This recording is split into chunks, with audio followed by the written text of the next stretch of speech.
কিছু কিছু মানুষ এমন নাটক করা শুরু করেছে এই অন্নপূর্ণা ভান্ডারের টাকার জন্য যে তাদের পুরো সংসারই চলে গভর্নমেন্টের ভাতার টাকায়। কয়েকদিন আগে এই অন্নপূর্ণা ভান্ডারের টাকা না পাওয়ার জন্য বেশ কিছু মহিলা ট্রেন অবরোধ করেছে। স্টেশনে মহিলাদের এক অংশের বিক্ষোভ দেখা যায়। অভিযোগ ৩,০০০ টাকা না মেলায় ক্ষোভে তারা ট্রেন অবরোধ করেন। এর কোনো মানে হয়? তোমাদের কি মনে হয় ট্রেন অবরোধ করে বিডিও অফিসে হামলা করে অন্নপূর্ণা ভান্ডারের টাকা পাওয়া যাবে? একদমই নয়। তুমি যদি অন্নপূর্ণা ভান্ডারের ৩,০০০ টাকার জন্য যোগ্য হও তাহলে একটু লেট করে হলেও তোমার অ্যাকাউন্টে টাকা অবশ্যই ঢুকবে। আর এই অন্নপূর্ণা ভান্ডারকে কেন্দ্র করে এমন কিছু মানুষ আছে যারা আর্থিকভাবে একদমই দুর্বল নয়, কিন্তু তাও তারা এই নাটকটা করে যাচ্ছে। যেমন এই মহিলা।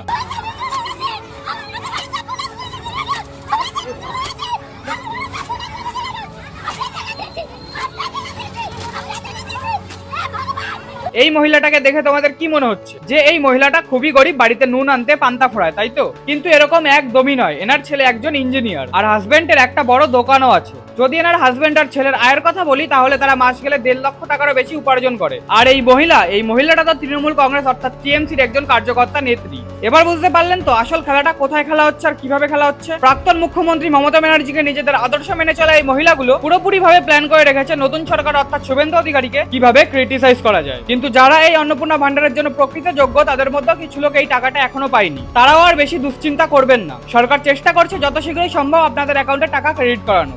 জয় হিন্দ, বন্দে মাতরম।